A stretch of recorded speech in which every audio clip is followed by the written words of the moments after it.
बिस्मिल्लाहिर्रहमानिर्रहीम। अस्सलाम वालेकुम। आप देख रहे हैं चौथा सुतून, मैं हूं जवाद फैज़ी। नाजरीन, अमरीकी सदर जो बाइडन के पाकिस्तान के एटमी असासाजात के हवाले से बयान को पाकिस्तान ने मुस्तरद कर दिया है। वज़ीर आज़म पाकिस्तान का ये कहना है कि ये बयान मुस्तरद करते हुए मैं ये कहना चाहता हूँ, ये याद दिलाना चाहता हूँ, ये तवज्जो दिलाना चाहता हूँ कि दुनियाए आलम को ख़तरा पाकिस्तान से नहीं, पाकिस्तान के जो असासाजात हैं एटमी, वो कमांड एंड कंट्रोल के हवाले से बड़े मजबूत हाथों में है। और उस हवाले से IAEA की जितनी भी शराइत थी वो भी पूरी हुई, जो कवायद थे वो भी पूरे हुए।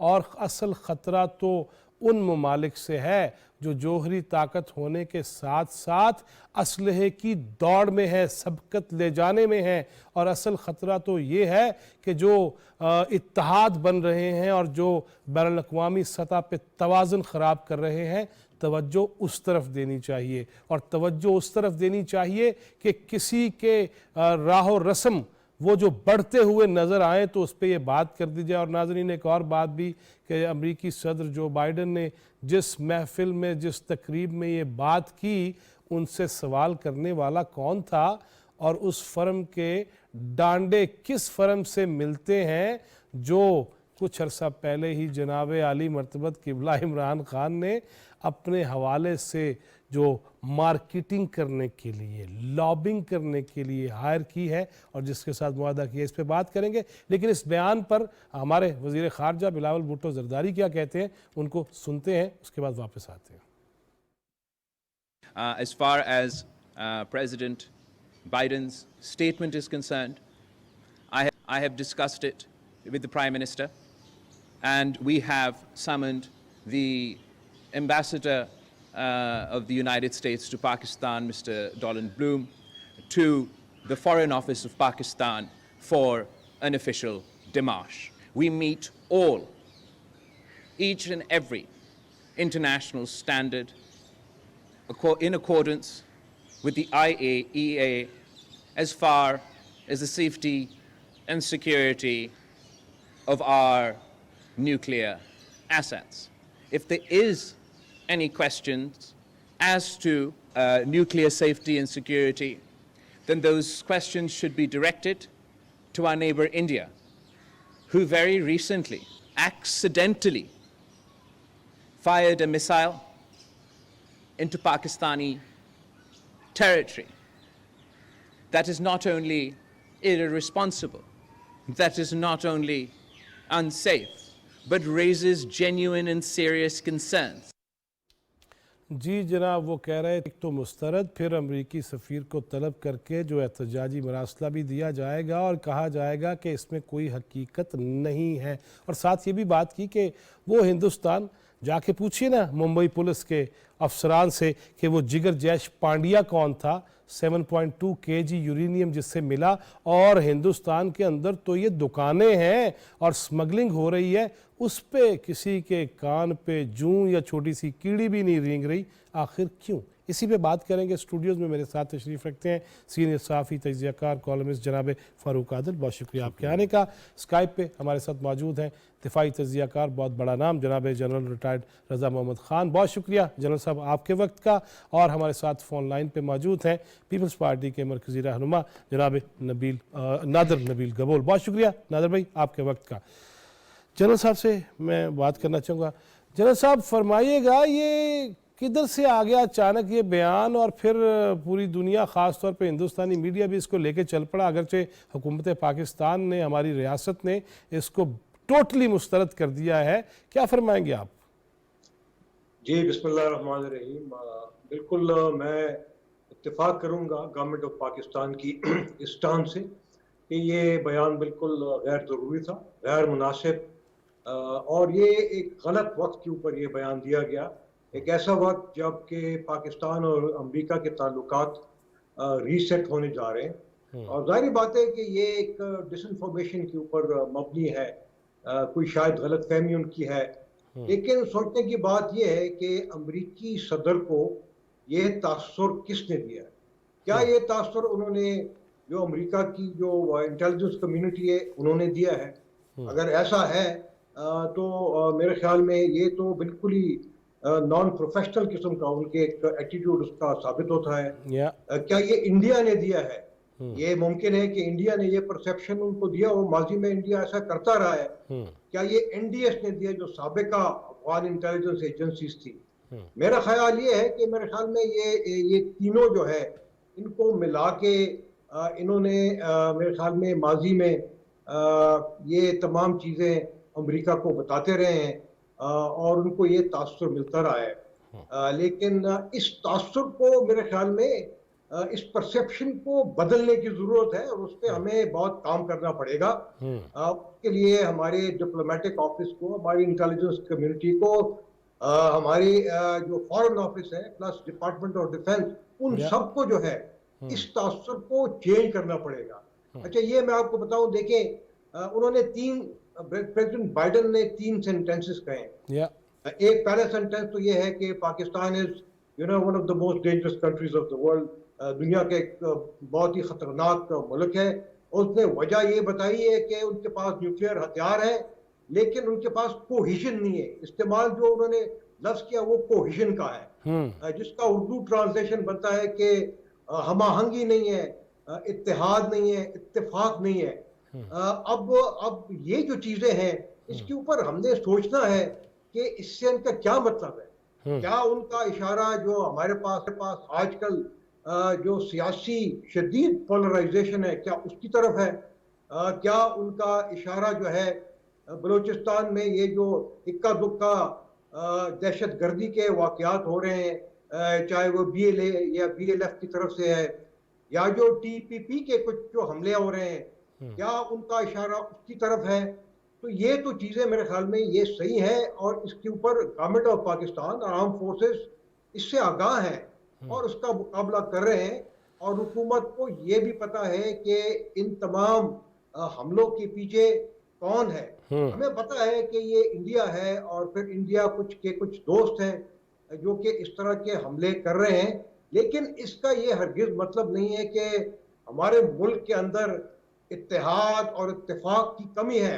عوام میں کوئی اس طرح کی کوئی مسئلہ نہیں ہے یا اس حوالے سے کوئی اختلاف نہیں ہے. یس, تو یہ میرے خیال میں پرسیپشن درست کرنے کی ضرورت ہے.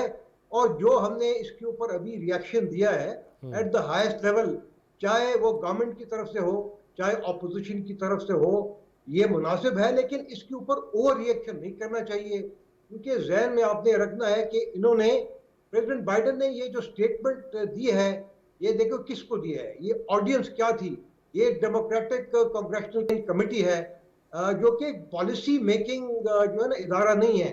یہ صرف جو ان کے جو لوور ہاؤس ہے ان کو الیکٹ کرنے کے لیے کینڈیڈیٹس اس میں ڈھونڈتے ہیں اور پھر اس کو میڈیا کے ذریعے اس کو کامیاب کروانے کی کوشش کر رہے ہیں. تو یہ اس طرح کا ادارہ ہے. دیکھیں جو یو ایس اسٹیٹ ڈپارٹمنٹ ہے یا ڈپارٹمنٹ آف ڈیفینس ہے ان کی طرف سے میرے خیال میں ایسے کوئی اسٹیٹمنٹ نہیں آئی. اور ماضی میں پریزیڈنٹ بائیڈن نے اگر آپ کو یاد ہو تو یو این جنرل اسمبلی میں پوری دنیا کے سامنے کہا تھا کہ پاکستان سیلاب کی وجہ سے پانی میں ڈوبا ہے, اس کی مدد کرنی چاہیے.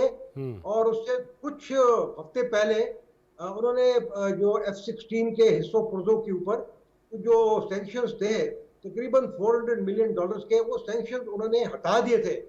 اور یو ایس اسٹیٹ ڈپارٹمنٹ نے ابھی چند دن پہلے ہی کہا تھا کہ وہ پاکستان اور امریکہ کے تعلقات کو, قدیمی تعلقات کو بڑی قدر کی نگاہ سے دیکھتے ہیں. اور دونوں ممالک یہ کوشش کرتے رہے ہیں کہ پاکستان اور امریکہ کے تعلقات کو انڈیا اور افغانستان سے ڈی لنک کیا جائے اور پاکستان کو اپنی اہمیت اور اپنی حیثیت کی وجہ سے امریکہ کے ساتھ جو تعلقات ہے اس کو آگے بڑھایا جائے.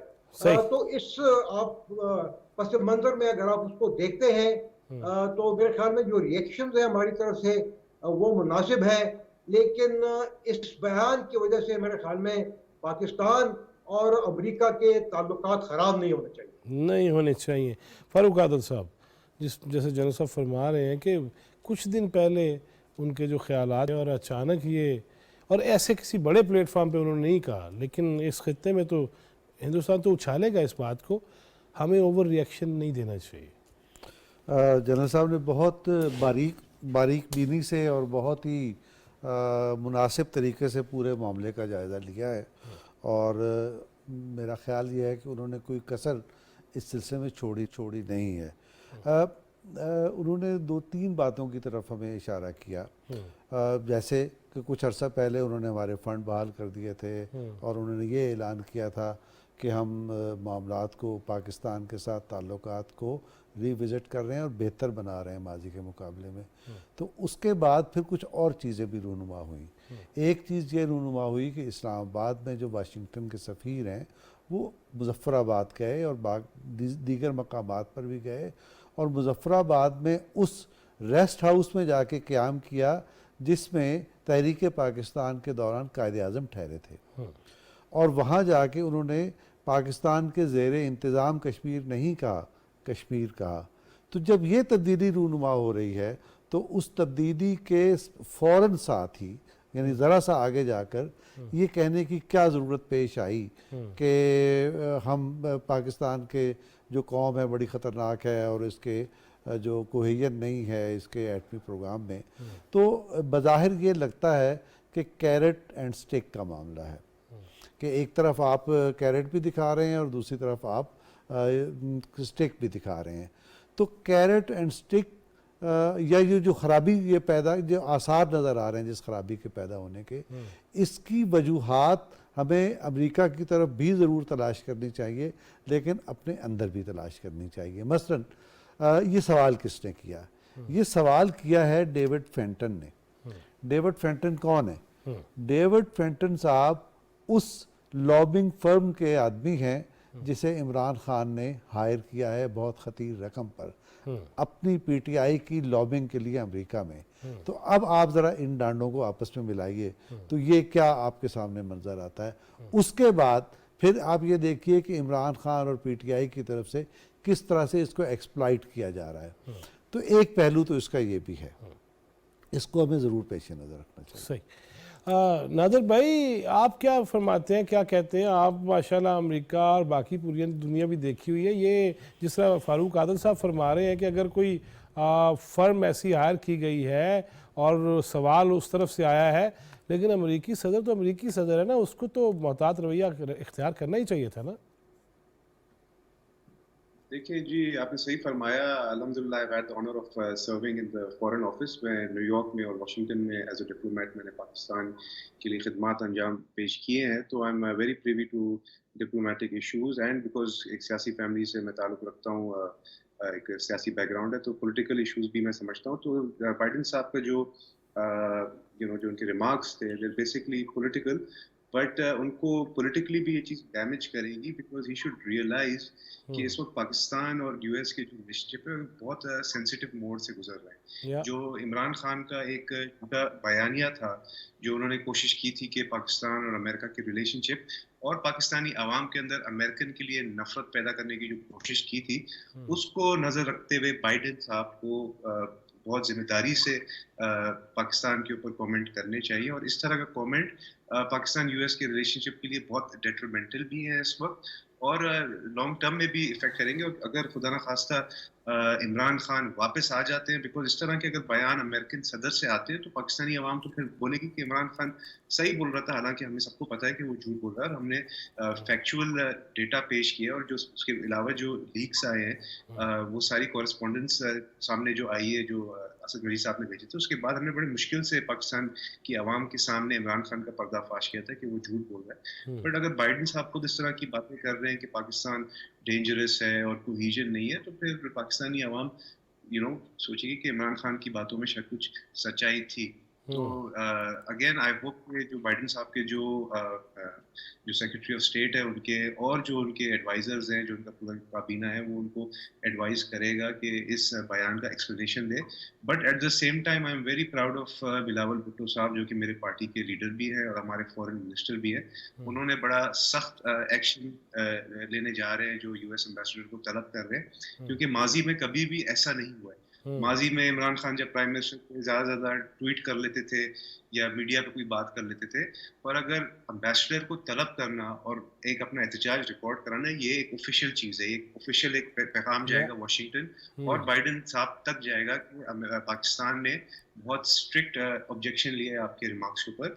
This is a very strong rebuttal और इंशाल्लाह, और हमने कोशिश करनी है, हुकूमत ने, पाकिस्तान की हुकूमत ने कोशिश करनी है कि इस चीज़ को आवाम तक पहुंचाए, ज़्यादा से ज़्यादा पहुंचाए कि देखो, हालांकि बाइडन ने इस तरह की बात की है मगर हमने उसके ऊपर एक स्ट्रिक्ट एग्जैक्टली ताकि ये नादिर भाई ये कह सके कि हम गुलाम वाकई नहीं हैं और हम अब बात कर सकते हैं टेबल पे बैठ के। जनरल साहब, मैं आपकी तरफ वापस आता हूँ कि ये जो मुलाकातें थीं SCO, फिर ये सीका और उसके बाद हमारे सेंट्रल एशियन स्टेट्स हैं, उनके साथ ताल्लुकात, उनके साथ मुआहदात, उनके साथ बाहमी तजारत को बढ़ाना, फिर चीन के साथ हम खड़े हैं हमालिया की तरह, और उसके साथ तुर्किया है, रशियन प्रेसिडेंट के साथ मुलाकातें हैं, ये भी कोई डाल सकता है जहन में उन ममालिक के और उन शख्सियात के कि ये तो उधर ताल्लुक़ बढ़ा रहे हैं, तो क्यों ना इस मौके पे कोई ऐसी जो है वो चिंगारी जो है वो शुरू हो जाए?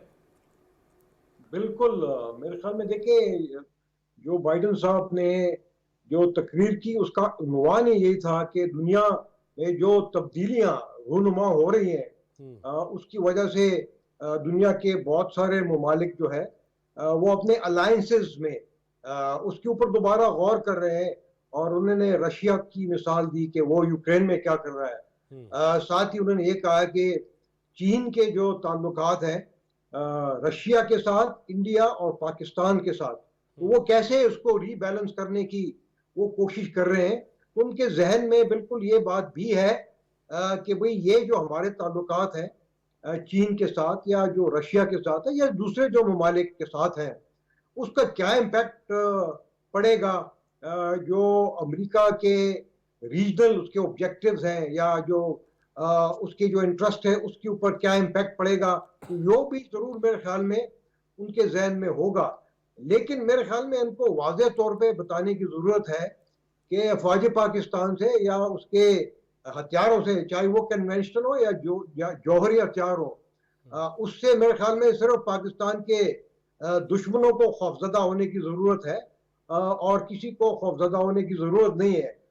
अगर इंडिया उससे डरता है तो ठीक है, इसलिए कि इंडिया ने तो कई दफ़ा पाकिस्तान के खिलाफ जारहियत की है और मेरे ख्याल में गवर्नमेंट ने इसमें ये शायद फॉरेन मिनिस्टर ने उसका जिक्र भी किया कि ये जो मिसाइल उन्होंने ब्राह्मोस मिसाइल फायर किया था मार्च में, जो कि 124 किलोमीटर पाकिस्तान के अंदर आया था, और साथ ही उन्होंने झूठ बोलकर और ये कहा कि भाई वो कुछ एयरफोर्स ऑफिसर्स की गलती की वजह से हुआ, और उस पर पाकिस्तान ने जो मुतालबात किया है कि भाई हमारे साथ जॉइंट इसकी इंक्वायरी करे, तो उससे अभी तक वो इनकारी है और उसके ऊपर अमेरिका ने उसकी कोई मजम्मत नहीं की, बिल्कुल खामोश रहा है। और साथ साथ अमेरिका को ये भी पता है कि देखें पाकिस्तान ने कभी भी किसी हमसाये के खिलाफ जारहियत नहीं की, लेकिन इंडिया ने खुलकर पाकिस्तान के खिलाफ 2019 में बालाकोट के ऊपर हमला किया था और अमेरिका ने उसकी कोई मजम्मत नहीं की थी।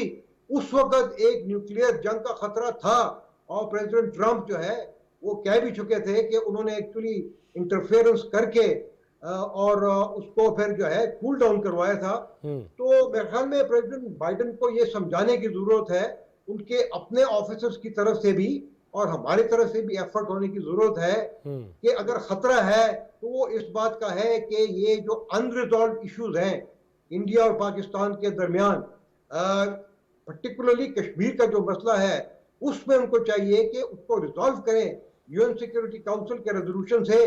तो वो जो एटॉमिक वॉर का अगर खतरा है तो वो बहुत कम हो जाएगा, और साथ साथ ये कि अफगानिस्तान को स्टेबलाइज करने में उनकी मदद करें, पाकिस्तान की मदद करें। तो इस तरह अगर वहाँ पे TPP वाले या BLA वाले BLF वाले छुपे हुए हैं और वो छुप छुप कर पाकिस्तान पर हमले कर रहे हैं तो वो खत्म हो जाएंगे, तो उनके ये जो तासुरात है ये भी खत्म हो जाएंगे। बिल्कुल सही है, बहुत शुक्रिया जनरल साहब। नाजरीन, अब थोड़ा सा अंदरूनी मामलात پہ آتے ہیں، کراچی ہو، پشاور ہو، چارسدہ ہو، فیصل آباد ہو، ننکانہ ہو اور دیگر جو علاقے ہیں، 8 ایسے حلقوں میں قومی اسمبلی کا انتخاب ہے، ضمنی الیکشن ہے اور 3 صوبائی حلقے. لیکن یہ شدتیں حدتیں تو نہیں ہونی چاہیے تھیں. اگر ہم یہاں کھڑے ہو کے جلسہ عام میں اپنے آرمی چیف کے حوالے سے، ملکی اداروں کے حوالے سے گفتگو کریں گے تو وہ تو پھر امریکی صدر ہے، وہ تو کچھ بھی کہہ سکتا ہے. لہٰذا کیا ہمیں اس طرف توجہ نہیں دینی چاہیے؟ اور پھر اس پہ یہ کہ جناب عالی مرتبت قبلہ عمران خان وہ 7 حلقوں سے، وہ میں نے کل بھی کہا تھا کہ جدھر دیکھتا ہوں ادھر تو ہی تو ہے، کہ ہر حلقے سے وہ الیکشن لڑنا چاہ رہے ہیں اور وہ جیت بھی جائیں. چلیں لیٹ سے کہا جائے کہ وہ کافی حلقوں میں جیت جاتے ہیں، پھر کیا ہوگا؟ وہ تو پہلے ہی ایم این اے ہیں، پھر چھوڑیں گے. یہ کیا تماشا ہے؟ لیکن ان کے جو خیالات ہیں کہ میں اپنے فیصلے خود کرتا تھا اور پھر کہتے ہیں میں پتہ نہیں کیا کرتا تھا. ذرا سن لیتے ہیں اور اس کے بعد شہباز صاحب کو بھی سنیں گے. خان صاحب کو ایک دفعہ پھر سن لیتے ہیں. اس وقت پاکستان کی فوج ٹوٹلی پی ٹی آئی کے مینیفیسٹو کے ساتھ کھڑی ہے. ساری جو آپ میری مینیفیسٹو کے اندر میری فورن پالیسی دیکھ لیں، سب کے پیچھے آج ہمارے ساتھ فوج کھڑی ہوئی ہے. ایک اسٹیبلشمنٹ ہوتی ہے جنرل ضیاء کی، ایک ہوتی ہے جنرل مشرف کی، ایک ہے جنرل باجوہ کی. ٹوٹلی ایک ڈیموکریٹک گورنمنٹ کے ساتھ کھڑے ہیں. ایک پیج کے اوپر ڈیسیژن آپ لیتے ہیں، obviously میں لیتا ہوں. ایک فیصلہ نہیں ہے جو کہ میرے فیصلے نہیں ہیں. جو بھی فیصلہ ہے ذمہ دار میں ہوں، اور میں ذمہ دار ایسے ہوں کہ یہ کوئی فیصلہ میرے پوچھے بغیر نہیں ہوتا، ڈیبیٹ کیے بغیر نہیں ہوتا. اگر مجھے باہر سے اوپینین لینا پڑے میں باہر سے اوپینین لیتا ہوں. جنرل باجوہ نے جس طرح اس حکومت کی مشکل وقت پہ مدد کی، ابھی کراچی میں مدد کی جب وہ بارشیں آ رہی تھیں، کورونا کے اندر پوری طرح مدد کی جب ملک پہ پیسہ نہیں تھا. 2 سال پاکستان کی فوج نے اصل میں اپنے ڈیفنس ایکسپینڈیچر پہ کاٹ لیا کیونکہ ان کو فکر تھی کہ پاکستان کے پاس پیسہ نہیں ہے. کبھی ایسے پہلے نہیں ہوا. ساری میری فورن پالیسی، پاکستان کی فوج اور جنرل باجوہ ہمارے ساتھ کھڑے رہے ہیں. جی جناب، 17 اکتوبر 2020 کو وہ یہ کہہ رہے اور اب اکتوبر میں وہ کیا کیا کہہ رہے ہیں. آج اسی کنونشن سینٹر میں جہاں کھڑے ہو کے خان صاحب خطاب کر رہے تھے، اسی جگہ مفتی محمود کانفرنس اس سے خطاب کرتے ہوئے وزیر اعظم پاکستان جناب شہباز شریف نے جن خیالات کا اظہار کیا اور خان صاحب کے بارے میں جو انہوں نے الفاظ کہے وہ بھی سن لیں. جگہ بھی وہی اور خان صاحب تو پھر یو ٹرن یہ ہیں ہی، لیکن شہباز صاحب کیا کہتے ہیں ذرا دیکھیے گا، سنیے گا. آج کل کہتے ہیں تو مجھے تو فیصلہ ہی نہیں کرنے دیا گیا. تو بھائی اگر فیصلہ نہیں کرنے دیا گیا تو 3.25 سال آپ کیا کرتے رہے؟ آپ تو یہی کہتے رہے کہ میں مجھے پورا اختیار ہے، میں مختار ہوں، تمام فیصلے میں کرتا ہوں. میں آپ کو گواہ بنا کر کہنا چاہتا ہوں بلا خوف تردید کہ ایسا جھوٹا شخص خدا کی قسم میں نے اپنی زندگی میں نہیں دیکھا. بالکل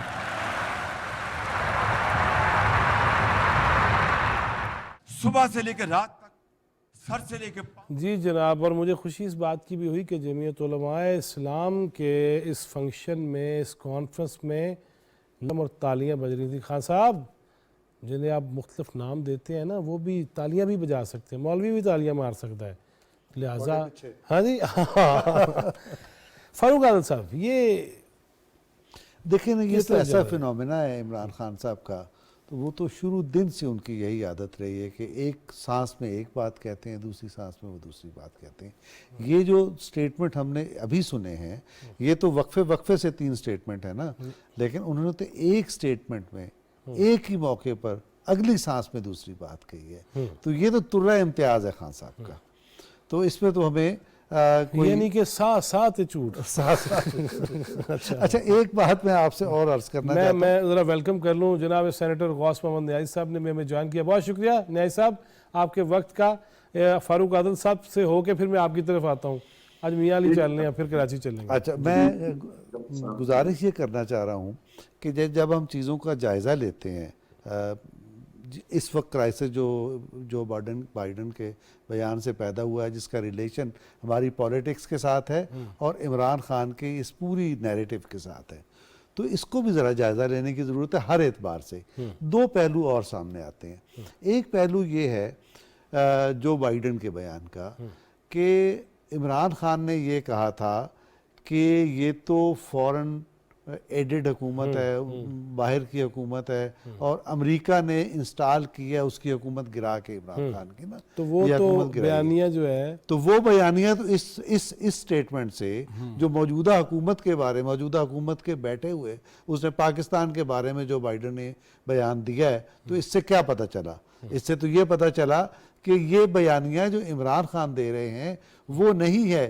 اصل بات تو یہ ہے کہ عمران خان کے وہ ہیں اور یہ حکومت ان کے مخالف کیمپ میں کھڑی ہوئی ہے. تو ایک پہلو اس کا یہ ہے. دوسرا پہلو ایک ہمیں ضرور دیکھنا ہے, یہ جو بات ہو رہی ہے اتحاد اور اتفاق کی, یہ کوہیژن نہیں ہے. اس کا جو تعلق ہے, اس کا تعلق ہمیں اپنے سیاسی انارکی میں دیکھتے ہوئے اس کا حل یہ کیسے تلاش کریں گے. اس کا واحد حل زیادہ سے زیادہ جمہوریت میں ہے. اگر ہم زیادہ سے زیادہ جمہوریت میں جاتے ہیں اور ان سارے اختلافات کو جس کی وجہ سے ہمارے سیاسی مسائل پیدا ہو رہے ہیں اور وہ بڑھتے اور گہرے ہوتے چلے جا رہے ہیں, ہم اس سے یعنی وہ مسائل بھی حل کر لیں گے اور یہ جو کوہیژن کا معاملہ ہے یہ بھی از خود حل ہو جائے گا. آپ نے جمہوریت کی بات کی, آج مولانا فضل الرحمان بھی یہی کہہ رہے تھے کہ حاکمیت اعلیٰ تو اللہ کے پاس ہے, لیکن اس کے بعد پھر ہمارا آئین جو ہے وہ اسلامی جمہوریہ پاکستان کا ہے, قرارداد مقاصد ہے. تو اس سے خوبصورت وہ آج بڑی اچھی تشریح کر رہے تھے جمہوریت کی کہ جو ایک جملے میں بھی تشریح کرتا ہوں. دیکھیں جو جمہوریت ہمارے مذہبی حلقوں میں جو جمہوریت کو جو لوگ مسترد کرتے ہیں وہ یہ کہتے ہیں کہ جب آپ کسی کو یہ رائے کا حق دیتے ہیں تو آپ کل قرآن کو کل عدم قرار دے دیں, ہے نا, اللہ اس کے رسول کی تعلیمات کو کل عدم قرار دے دیں. یہ نہیں ہے, یہ دنیا کا واحد آئینہ ہے. کسی اسلامی ملک میں یہ بات نہیں ہے. وہ کیا کہ حاکمیت اللہ کی ہے اور جو قرآن کہتا ہے کہ انسان اللہ کا نائب ہے. اللہ کے نائب کے طور پر ہمیں جو اختیار دیا گیا ہے وہ ہم قرآن اور سنت کی تعلیمات کے مطابق ایکسرسائز کریں گے. یہ ممکن نہیں ہے کہ اس جمہوریت کے ذریعے قرآن اور سنت کے خلاف. ایگزیکٹلی. جناب سینیٹر غوث محمد نیازی صاحب, یہ آپ نے بھی سن لیا, خان صاحب الیکشن بھی لڑ رہے ہیں, اور کیا کہتے ہیں آپ اس بارے میں؟ کہ مجھے تو سچی بات ہے عجیب لگ رہا ہے کہ 7 حلقوں سے الیکشن بھی لڑنا ہے, پھر اس کے بعد پھر واپس ہی آنا ہے عوام کے پاس. تو اس کو کیسے دیکھ رہے ہیں آپ؟ دیکھیں جوان صاحب جی, ابھی بات ہوئی تھی خان صاحب کے سٹیٹمنٹس کی, تو پہلے تو یہ یو ٹرن لیتے تھے, آپ شاید یو سے پڑھ کے ڈبل یو ٹرن لینے لگ گئے ہیں. ہر بات سے ایک طرف آتے پھر بیک آتے پھر جاتے پھر آتے ہیں. تو خان صاحب کو اتنے حساس سیاست میں رہنے کے باوجود ان میں میچورٹی نہیں آئی ہے, اور بالکل وہ کھلندرے لڑکے کی طرح پاکستان کی سیاست کر رہے ہیں اور سیاست کو آلودہ کر دیا انہوں نے. اور پھر چلو ان تک محدود ہوتا تو ٹھیک تھا, انہوں نے پاکستان کی جو نوجوان نسل ہے ان کو بھی خراب کرنا شروع کر دیا. مطلب ایک جھوٹ ہوتا ہے, پھر جھوٹ پہ ڈٹ جانا, پھر فاشسٹ گالی گلوچ, یہ سارا پھر جو کے ورکرز کرتے ہیں یہ ان کو سپورٹ کرتے ہیں. ان کو یہ تھاپڑا بات ہے کہ شاباش آپ نے بہت اچھا کیا ہے. اگر کوئی کسی کو گالی دیتا ہے تو اس کو کہتے ہیں شاباش بہت اچھا کام کیا ہے. کسی پہ اور ایکسپریٹ ہوتے ہیں اور زیادہ گالیاں دیتے ہیں. اور جس قسم کا آپ ٹویٹر کو دیکھتے ہیں, سوشل میڈیا پہ غلط بیانی, غلط زبان درازی وہ کرتے ہیں, میرے خیال میں اس کی مثال نہیں ملتی. تو ایک خان صاحب دیکھو, پاکستان کی تاریخ میں کئی دفعہ ایسا محالات بھی پیدا ہوتے ہیں, ایسا موقع بھی آتا ہے کہ ملک کی ہم نے سورنٹی کے ملک کے لیے اکٹھا ہونا شو کرنا ہوتا ہے. مثلاً جب یہ ہماری ایئر اسپیس کی انڈیا نے 2019 میں کی تھی, ہماری ایئر اسپیس کی وائلیشن کی تھی, اور ہم ان کے انڈیا کی جہاز مار کے رہے تھے 2, اور پھر پائلٹ بھی پکڑا گیا تھا بنا اس کو چھوڑ گیا. تو اس موقع میں بھی ہمیں ایک مطلب ہم نے نہیں کہا تھا کہ خان صاحب کی نالائکی کی وجہ سے انڈیا نے حملہ کیا ہے. ہم نے ملک کے ساتھ کھڑے ہو گئے کہ ہم کے ملک کی سالمیت کا مسئلہ ہے. ہم تو مطلب پوزیشن میں تھے اس کی ہمارے ساتھ ظلم ہو رہا تھا, ہمیں وہ عدالتوں میں گھسیٹ رہے تھے. اس کے باوجود ہم نے ملک کے لیے جو جب ہماری سپہ سالار نے جب بریفنگ کا انتظام کیا تو ہم فوراً گئے اور کہ یہ ہمارے ملک کا مسئلہ ہے. لیکن خان صاحب اس وقت بھی اس میٹنگ میں آنا گوارا نہیں کیا, اور بلکہ اس نے پوزیشن پہ تنقید کی کہ یہ نالائق لوگ ہیں. مطلب ایسا اپوزیشن ये ऐसा हुकूमत को ये एक वजीर आजम था जो कुर्सी की बैक साइड से आता था कि मुझे कहीं अपोजिशन लीडर से हाथ में ना पड़ जाए। अब जबकि जो बाइडन है अभी, जो बाइडन ने हमारी इसकी न्यूक्लियर के हवाले से कुछ स्टेटमेंट दिया है, तो हक तो ये था कि खान साहब चलो मुल्क की सालमियत का मसला, हम ऐसी स्टेटमेंट देते कि मुल्क के लिए भी हमारे आपस में इख्तलाफ होंगे, सियासी इख्तलाफ, 100 इख्तलाफात होंगे, हम मुल्क के लिए इकट्ठे हैं। कि खान के जो बाइडन की जरूरत क्यों हुई कि उसने इस किस्म के बयान दिया, लेकिन बजाय उसको फिर भी पोजीशन को हुकूमत को तनकीद का निशाना बनाया कि ये नालायक लोग हैं, इनकी खारजा पॉलिसी फेल है, ये है। हालांकि भी मेरे दोस्त ये भी मैं सुन रहा था, कह रहे थे कि जिस पर्सन ने क्वेश्चन किया वो उसी फर्म का बंदा है जिसको खान साहब ने अगस्त में हायर किया था, जिस वायदा किया था कि हमारी जो है ना वहाँ जो अमेरिकी जो हैं जो फैसला साथ है वहाँ इजराई हमारी हो या इस किस्म मीडिया में हो, जिस किस्म की, तो आप देख लें कि इन लोगों का एजेंडा क्या है। इनके लिए मुल्क कुछ नहीं, इनको ये सब जो इनको है इक़्तिदार की है बस, कि हर वो तरीका अपना जाए जिससे हम इक़्तिदार मिले। इक़्तिदार के बगैर मतलब है वो मछली की तरह तड़प रहे हैं। अब भाई वेट करो, आप पोजीशन में है तो 4 साल हुकूमत की है, 1 साल अभी अपोजिशन में रहो, फिर अच्छे लोगों के साथ तल्लुकात बनाओ, फिर आप प्रोटेक्शन लेना, अगर अवाम आपको मैंडेट है तो आप फिर वज़ीर आज़म बन जाओगे। लेकिन उन्होंने अब मुल्क को न किसी इदारे को छोड़ा है, उसी इलेक्शन कमीशन को मतलब गालियां देते हैं। अच्छा, पंजाब में इलेक्शन हुए तो अभी इसी जुलाई में 15 सीटें ये जीत गए, तो उस वक्त इन्होंने इलेक्शन कमीशन कोई गालियां दी, शाबाश करते रहे, लेकिन कोई के खिलाफ फैसला अगर पावर फंडिंग का आ गया तो फिर नाम लेके जो है वो मतलब गालियां दे रहे हैं। तभी इदारों को कमजोर करें।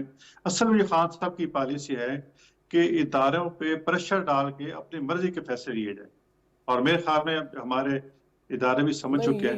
ये आदत पड़ गई न्याय साहब, तो फिर तो जो मर्जी दिल करेगा, मैं जो है वो हमारे इतने मेंबर हैं सहाफ़ियों के, वो तंजीमें ला के तो फिर इक़्तिदार पे कब्जा ना कर लें, वज़ीर आज़म अफजल भट्ट को भी ना देते हैं और अरशद अंसारी को। ये तो कोई तरीका नहीं है। जी नाज़र भाई, मैं आपकी तरफ आता हूँ। कराची की क्या पोजीशन है, इलेक्शन में क्या देख रहे हैं, और वैसे ये 7 हल्कों से यार ये इलेक्शन लड़ना ये क्या है? एक जुमला ऐड करने दें सिर्फ। जी फारूक, अभी न्याजी साहब ने कहा कि वो खिलंडरे लड़के हैं, नहीं गुस्सीले लड़के हैं, और जहाँ अकल भी माऊफ नहीं। तो मैं तो इस पे मुझे ज़हन में आ रहा था, नबील भाई आपको भी और नाज़र भाई आपको भी बताता हूँ, ऐसा सुनना, वो एक पंजाबी फिल्म का गाना था, आजकल मौला जट का बड़ा खड़का है, तो उसमें वो कह रही थी, मुस्तफ़ा रईस साहब बुज़ुर्ग थे, तो वो नरगस साहबा किसी की आवाज़ में गाते हुए कह रही थी कि बुढ़े वारे भी इश्क पिया करना है, पौधा होएगा जवानी च हनेर जालमा। तो ये तो पता नहीं क्या कर गुजरे होंगे। क्यों जी नबील भाई, नादर भाई, सॉरी मैं वो नबील साहब को चूंकि मुखातब करता रहता हूँ तो आपको बार बार मैं वही कह रहा हूँ, क्या देख रहे हैं 7 हल्कों से इलेक्शन भी लड़ना और फिर कराची की पोजीशन क्या देख रहे हैं आप? देखिए, कराची का जो मेरा हल्का है, मेरे वालिद साहब जहाँ से कैंडिडेट हैं, लियारी का NA 246 का हल्का है, वहाँ से तो इमरान खान डर के भाग गया। बिलावल भुट्टो साहब ने भी पिछले दिनों स्पीच दी थी कि इमरान खान तो अमेरिका को ललकारने की बातें करता था, दुनिया से वेस्ट से लड़ने की बातें करता था।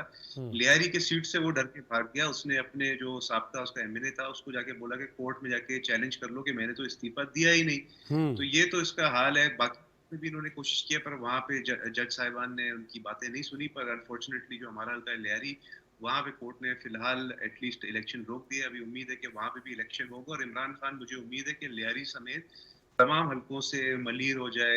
बाकी कराची का NA 239 भी है, 237 भी है, वहाँ से भी इंशाल्लाह हारेगा। और जहाँ जहाँ और भी इलेक्शंस हो रहे हैं, पूरी उम्मीद है कि अब आवाम उसका झूठा पिटावा दोगला बयानिए के शिकार अब आवाम नहीं होगी इंशाल्लाह। स्पेशली जो ऑडियो लीक्स आए हैं पिछले दिनों, जिसमें इमरान खान की करप्शन एक्सपोज हुई है, किस तरह उसने खेलने की बातें की उस जाली चिट्ठी पे, कभी एग्जिस्ट नहीं करती थी। उसके बाद आई एम श्योर अभी इमरान खान साहब को 3rd या 4th नंबर फेस करना पड़ेगा। मैं तो इंतजार कर रहा हूँ उस दिन का कि जब ये बाई इलेक्शंस नहीं, इंशाल्लाह जनरल इलेक्शंस आएंगे और इमरान खान साहब का वही हाल होगा जो 2002 में हुआ था उनका, कि शायद 1 या 2 सीट्स ही जीतने में कामयाब होंगे। क्योंकि इमरान खान की हर चीज पे उन्होंने यू टर्न लिया। वो कहते थे कि वो मारूसी सियासत के खिलाफ है, और वही शाह महमूद कुरैशी की बेटी को देके बाकी सारे हल्कों से खुद खड़े हुए हैं। मगर शाह महमूद कुरैशी का वहां से शाह महमूद कुरैशी की बेटी को खड़े होने दिया है, तो ये क्या मारूसी सियासत नहीं है? नहीं, वो तो कहते इन हैं चीजों चूंकि के वो खिलाफ भाई थे ने ना। वो कहते हैं चूंकि भाई ने खाली की थी तो बयान का हक बनता था। देखिए ना, या तो आप मारूसी सियासत के खिलाफ हैं या तो नहीं है। अगर तो आप इस आइडियोलॉजी पे खड़े हुए हैं कि आप हर हल्के से खड़े होंगे, तो फिर वहां से भी फिर आप में इतनी हिम्मत नहीं थी कि शाह महमूद साहब को बोलते कि भाई अपनी बेटी को आप दर्द बर्दार करो, मैं वहां से भी खड़ा हूंगा।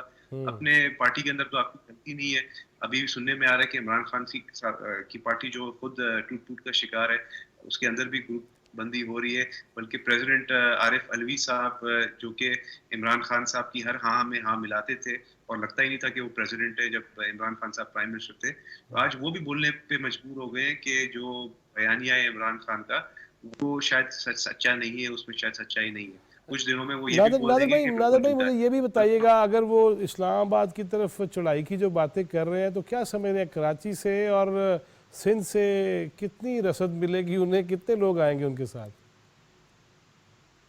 देखिए, मैं आपको इस तरह से समझा देता हूँ कि वो तकरीबन 3.25 साल प्राइम मिनिस्टर थे पूरे पाकिस्तान के, मगर 3.25 साल में उन्होंने एक रात भी कराची में कयाम करना पसंद नहीं किया। आते थे 1 या 2 घंटे की विजिट करते थे, वो भी गवर्नर हाउस चंदा इकट्ठा करने के लिए, पैसे इकट्ठे करके बिजनेस कम्युनिटी चले जाते थे, बड़ी बड़ी बातें करके कि 1100 रुपए कराची को दूंगा। सिंध के लिए भी उन्होंने कुछ नहीं किया, हालांकि सिंध में पहली दफा पीपल्स पार्टी कुछ सीटों से हारी, जैसे घोटकी से हार गई, जैकोबाद से हार गई थी या हरा दिया गया था। उसके बावजूद सिंध के लिए उन्होंने डिलीवर नहीं किया, बल्कि अभी फ्लड्स में सिंध आई नहीं। वो शर्म से मर जाना चाहिए कि एक जगह वो कहते हैं कि मैं गुलाम नहीं हूँ, मैं ये नहीं हूँ, मैं वो नहीं हूँ। भाई आपके मुल्क में आपके भाई इस वक्त तकलीफ में है, बेघर हो गए हैं। आपको कम से कम जहाँ से आपके एमएनएस बने थे, फॉर एग्जांपल जैकोबाद सबसे वर्स्ट आपको पता है अफेक्टेड है फ्लड्स में। जैकोबाद तो आप विजिट कर लो कम से कम, अगर आप लियारी नहीं आ सकते कम से कम जैकोबाद तो चले जाओ, आप आवाम को दिखाओ तो कि आप उनकी वाकई में दर्द का दुख आप अपने दिल में रखते हो। मगर वो नहीं रखते दर्द का दुख अपने दिल में, वो सिर्फ अपना ही सोचते हैं, वो सिर्फ खेल रहे हैं। वो 1970s से सिर्फ खेल रहे हैं और आज तक खेल रहे हैं और कल भी खेलेंगे। आवाम को ये सोचना चाहिए कि उनको अभी किसी के हाथ अपने जज्बात को और अपना फ्यूचर इजाजत किसी को नहीं देनी चाहिए कि उनके फ्यूचर के साथ, उनके बच्चों के साथ खेलें। तो न्याय साहब, आप माशाल्लाह जिस इलाके से ताल्लुक़ है आपका, वहाँ से कितने बंदे मिल पाएंगे उनको? वहाँ से तो वो एमएनए भी रहे हैं, अब क्या सूरत हाल है? अब देखिए जी, उसमें अब तो जिस तरह राणा साहब ने एक तो टोक अल्फाज में कह दिया है, मेरा नहीं ख्याल कि कोई खातिर खा लोग यहाँ से जाएं। और मैं अब चूंकि हम तो एक ग्रास रूट लेवल की पॉलिटिक्स करते हैं ना, यकीन करें कि इस वक्त जो लोग जो है ना वो इमरान खान से बहुत मायूस हो चुके हैं कि ये कहता कुछ है करता कुछ है और आवाम के सर मसाइल जो रोटी कपड़ा उसकी कोई बात नहीं करता है। सिर्फ मुझे इक़्तिदार चाहिए, इक़्तिदार सिवाय गाली गलौज सारे स्पीच सुन लें, करप्शन, ये फलां करप्ट है, शहबाज शरीफ करप्ट है, हमजा शहबाज करप्ट है, नवाज शरीफ करप्ट है, मरियम करप्ट है, यही सारी यही गर्दान। और ये लोग बेचारे गुज़श्ता 10 सालों से यही सुन रहे हो। कभी मतलब स्पीच के आखिर में शुरू हो जाएगा करप्शन पे, कभी कोई आज तक उसने अपना मैनिफेस्टो नहीं बताया, ये नहीं बताया कि 4 साल में मैंने 4.25 साल में मैंने पाकिस्तान के लिए क्या कुछ किया है। सोशल मीडिया पे तो आ जाएंगे तो हमने ये, और इतना झूठ बोला जाता है सोशल मीडिया में पहले कभी इतना झूठ नहीं था जितना झूठ इसने आपके फैलाया। इनके ट्वीट्स को, उनके जवाब को 1000 दफा देखना पड़ता है कि यार कि ठीक भी है कि नहीं। तो लोग तंग आ चुके हैं। मैं ये नहीं कह रहा कि मेरा ताल्लुक मुस्लिम लीग नून से, यकीन करो कि लोग आप देखेंगे 2-3 महीने के बाद लोग इसके अंदर साथ छोड़ना शुरू हो जाएंगे। लोगों के मसाइल हैं कि उनको आटा सस्ता मिले, चीनी सस्ती मिले, घी सस्ता मिले, उनके बच्चे स्कूलों में पढ़े। ये क्या जी करप्ट किया, वो करप्ट है। तो आपने क्या काम किया पाकिस्तान के लिए?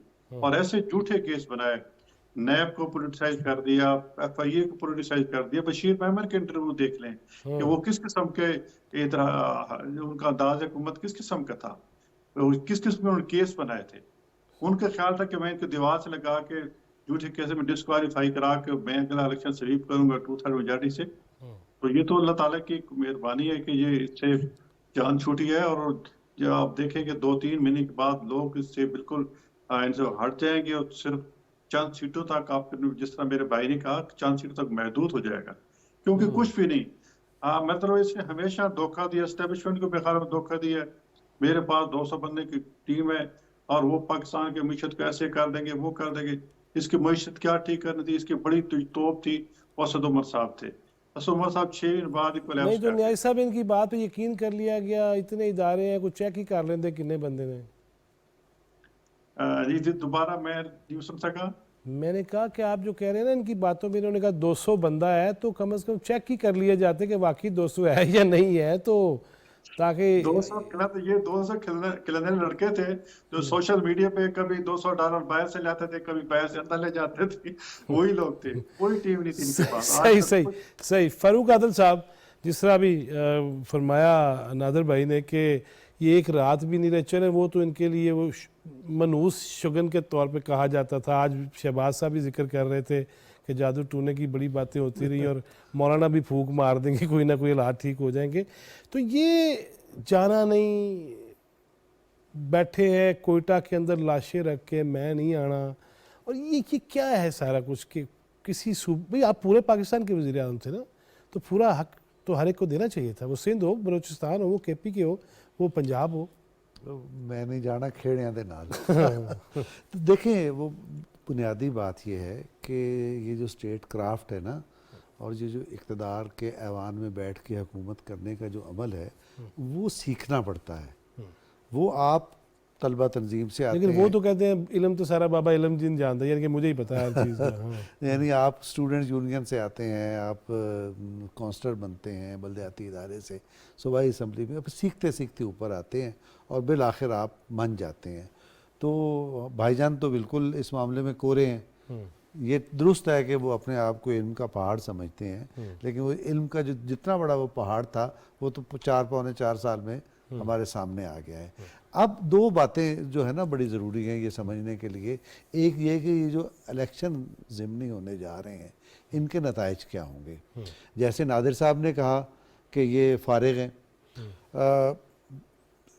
इम्कानी तौर पर यही बात दुरुस्त है, लेकिन हमारे सामने कुछ चीज़ और आ रही है। एक चीज़ ये आ रही है कि बढ़कबाजी है इमरान खान का वतीरा, मज़र शाह की बढ़क, जैसे आपको याद है कि फिल्में हुआ करती थी, तो ये बढ़कबाज हैं, हमारी सियासत के मज़र शाह हैं। और जो मज़र शाह होता है ना, वो बढ़क मारते हुए ये नहीं देखता कि मेरे बाजुओं में दम कितना है, वो बढ़क मार देता है, वो बढ़क का मज़र है। तो एक पहलू तो ये है। और बढ़क जो है ना, वो नॉर्मली उसको सुना भी जाता है और बहुत सारे लोग उसको पसंद भी करते हैं। तो वो पसंद करने वाले लोग इनको देखने भी आ जाते हैं, करने भी आ जाते हैं। क्या वो लोग मार खाने के लिए भी आएंगे, ये एक बहुत बड़ा सवाल का निशान है। अल्लाह वो ना मार करे खाने कि के लिए मार नहीं। तक की नौबत ना आए। बहुत शुक्रिया। हाँ फारूक आदिल साहब, आपका वक्त होता तो मज़ीद बातें करते। नहीं साहब थैंक यू वेरी मच, और नादर नबील गोबोल साहब थैंक यू वेरी मच, आपके टाइम का बहुत शुक्रिया। नाज़रीन, बढ़कों से अब निकलना होगा और अमलन कुछ करना होगा। जितने भी लोग हैं अपने अपने दिल पे हाथ रख के हलफ दे के कि इस मुल्क की मोहब्बत के लिए निकलेंगे, वोट कास्ट करेंगे। लेकिन ये भी ज़हन में रखिएगा कि अगर आप इसलिए वोट दे रहे हैं कि फिर इलेक्शन होंगे, फिर वोट देंगे, तो ये कौमी ख़जाने पे कितना बोझ है और इस मुल्क के साथ क्या मजाक है, इसकी कोई क्या कहूँ मैं, बहुत बातें हैं कहने को।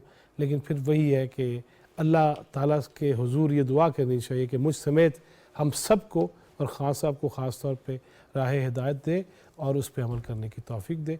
जवाद फैज़ी चौथा सुतून टीम को इजाज़त दीजिए। अल्लाह निगहबान।